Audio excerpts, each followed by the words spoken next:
പശ്ചിമേഷ്യയിൽ യുദ്ധഭീതി നിഴലിക്കുന്ന സാഹചര്യത്തിൽ യുഎസും ഇറാനും തമ്മിലുള്ള നയതന്ത്ര ബന്ധം അതീവ ഗുരുതരമായ ഘട്ടത്തിലൂടെയാണ് ഇപ്പോൾ കടന്നു പോകുന്നത്. ഇറാനിലെ ആണവ പദ്ധതികളും മിസൈൽ പരീക്ഷണങ്ങളും അവസാനിപ്പിക്കണമെന്ന യുഎസ് ആവശ്യം തള്ളിയതോടെ സംഘർഷം സായുധ പോരാട്ടത്തിലേക്ക് നീങ്ങുമോ എന്ന ആശങ്ക ശക്തമാണ്.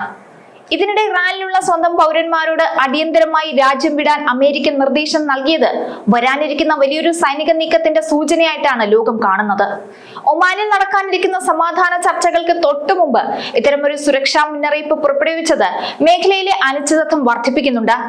വ്യോമപാതകൾ അടയ്ക്കപ്പെടാനും ഇന്റർനെറ്റ് വിച്ഛേദിക്കപ്പെടാനുമുള്ള സാധ്യതകൾ പ്രവാസികളെയും രാജ്യാന്തര സമൂഹത്തെയും ഒരുപോലെ ആശങ്കയിലാഴ്ത്തുന്നതാണ്.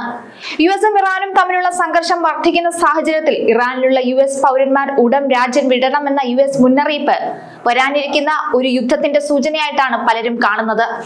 യുഎസ് സർക്കാരിന്റെ സഹായം ആശ്രയിക്കാതെ ഇറാനിൽ നിന്ന് പുറത്തു കടക്കാൻ ഒരു പദ്ധതി തയ്യാറാക്കണമെന്നാണ് ഇറാനിലെ യുഎസ് വെർച്വൽ എംബസിയുടെ മുന്നറിയിപ്പ്. ഇന്റർനെറ്റ് സേവനങ്ങൾ തടസ്സപ്പെടാൻ സാധ്യതയുള്ളതിനാൽ ആശയവിനിമയത്തിന് ബദൽ മാർഗങ്ങൾ കണ്ടെത്തണമെന്നും നിർദ്ദേശത്തിൽ പറയുന്നുണ്ട്.